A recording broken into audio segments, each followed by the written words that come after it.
পিতা মোহাম্মদ আব্দুল আউয়াল, গ্রাম কলাগাঁও, পোস্ট শ্রীপুর, থানা তাহিরপুর, সুনামগঞ্জ। এই ছেলেটা যার বাড়িতে লজিং ছিল, লজিং মাস্টার হলো আব্দুল মজিদ কালাগর। কালাগর আব্দুল মজিদ।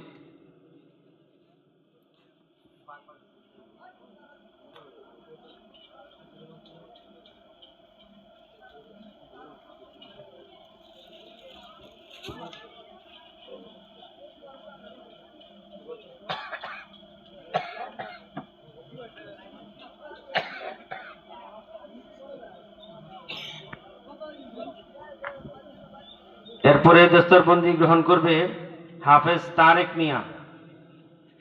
মাদ্রাসার পক্ষ থেকে প্রত্যেক হাফেজকে পাগড়ির পাশাপাশি একটি রুমাল এবং একটি ক্রেস্ট, সম্মাননা ক্রেস্ট দেওয়া হচ্ছে। দস্তরবন্দি গ্রহণ করছে হাফেজ তারেক মিয়া, পিতা আব্দুল বাসেত, গ্রাম কলাগাঁও, পোস্ট শ্রীপুর, থানা তাহিরপুর, জেলা সুনামগঞ্জ। এই ছেলেটি যার বাড়িতে লজিং ছিল আব্দুল মুত্তালিব কালাগর। Abdul Muttalib কালাগর। হাফেজ হুরাইরা হোসেন আতাউল্লাহ। তৃতীয় নম্বর হাফেজ আবু হুরাইরা হোসেন আতাউল্লাহ, পিতা মৃত কারি আলী হোসেন, গ্রাম বুরুরচর, কাচারি বাজার, ময়মনসিংহ। এই ছেলেটি যার বাড়িতে লজিং ছিল আব্দুল মালেক কালাগর, জনাব আব্দুল মালেক কালাগর।